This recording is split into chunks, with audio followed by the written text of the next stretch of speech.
So this is my buddy Garf, and we've done some adventures together, and he told me that he was gonna bring up some new stuff to the ranch, some Camp Chef gear. Now, I only got to see this when it was a prototype, and we were working with this in the tundra, but bro, this went way beyond where it's at. So I was the least pellet grill guy in the world.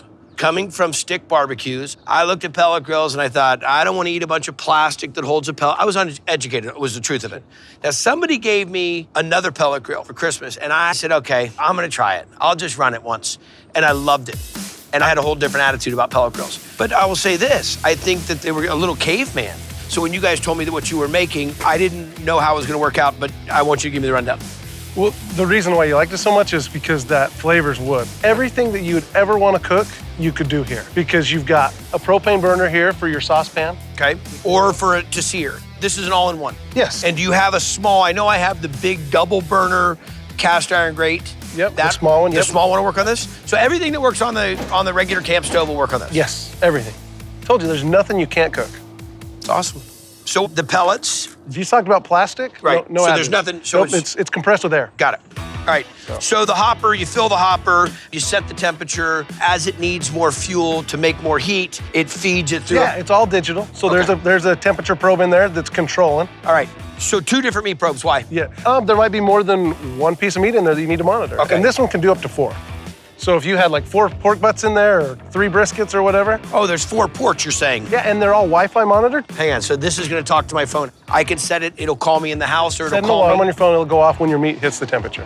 I dig it, man. This is the thing that I want to talk about the most, though. That's what makes it the most versatile, is because it's more than just a pellet grill now. Now it's everything. Okay, I'm gonna do a Mexican-style flank steak. I want to go with the smoke, get a nice medium rare on it, but I want to get the sear. Typically on top of a pellet grill, I can get some temp, but I'm never gonna get sear temp. You're baking at a high temperature. This way you can actually sear Okay. it, because you're gonna turn that up and get it hot. Look at this. That opens the fire pot, and that's louvered, and now you can cook direct flame. So you typically don't see that in a pellet grill. No. Dig it. Yeah. All right, so I'll put a sear on it. If I wanted to have it more direct, but with the smoke flavor, I go here. Yeah. And if I wanted to pull this off and I want to go with a stock pot, I'm gonna fry something, I'm gonna boil something. Whatever you want to do, you've got a 30,000 BTU burner. Okay. I'll put a sear on both sides and we'll finish. What are we running right now? We're right at 138, but it's just claiming temp. It'll get to about 220, what setting we're on now. This has a smoke number that goes from 1 to 10. So there's a temperature that it'll maintain, but there's also a smoke setting Smoke that if number, I yep. want to bump up the smoke, I can hit that number. That'll infuse more smoke on it without messing with my temperature. Exactly. All right, so you can see that nice sear that I'm getting on that. That's awesome. But see all these little things you guys do, like a really nice heavy-duty drip pan. I mean, I've tried to beat it up. I should be in the R&D department, you know that? Come over and we'll just get a sledgehammer and go to town. Don't threaten me with a good time. All right, look at that nice sear. Okay, how hard is this to clean? Because my other one, they almost got to take it apart. You got to clean out all the ash. So right here, there's a knob. Okay. You pull that knob, it drops all your ash into this cup, and you're clean. That's a big deal, man. So I put a nice little sear to this. We take it, drop it up top, let it go low and slow, go to the thickest part of the meat right in the center. Now, will it tell me on my phone what's going on with that right now? Yep. I can get an instant read. You can get an instant read, so you can just monitor that right from wherever you are. So, well done, man. Great product. The only thing bad is that now I have this, is I don't know what to do with that. Do you guys have an exchange program? Do you have a shooting range? That's terrible. That's terrible.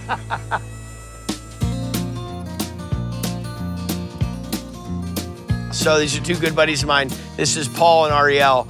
And these guys cook with me all the time. This thing is solid. It's looking good. Does a pizza oven fit on this one too? Yeah. Yeah, that's my next question. So we pull that, put that, and do a pie on it?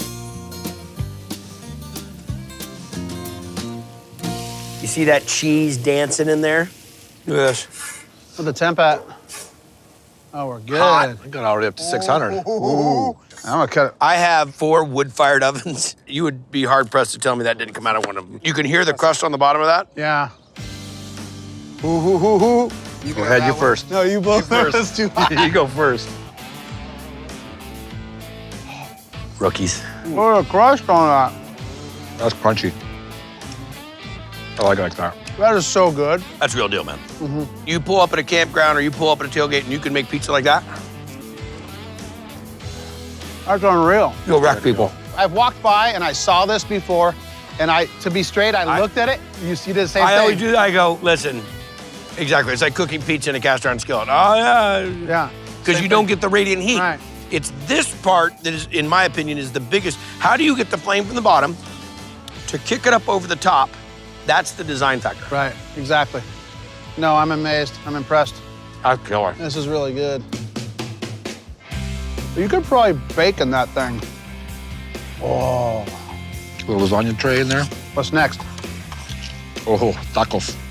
We took the flat top off, so we're gonna have to cook the tortillas in here. We'll see how that works. I bet you it'll That work. thing's hot, dude.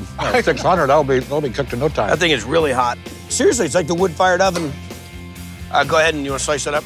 Uh-huh. See if my buddy knows what he's doing here. There you go. Look at those tortillas. I mean, just beautiful. Couldn't do them better on a plancha. Cut the lime. Cut that lime in half for me.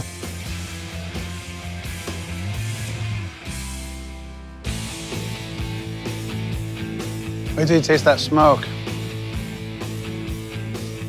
Am I right? You wouldn't be able to tell somebody that wasn't over a charcoal grill. It's so good. Mm. I want that exact setup. So what else do you think you can do in that? I'll tell you what, you want great ideas? Go to campchef.com. Okay. All kinds of info, and you can ask them questions. They'll set you up. I'm on it.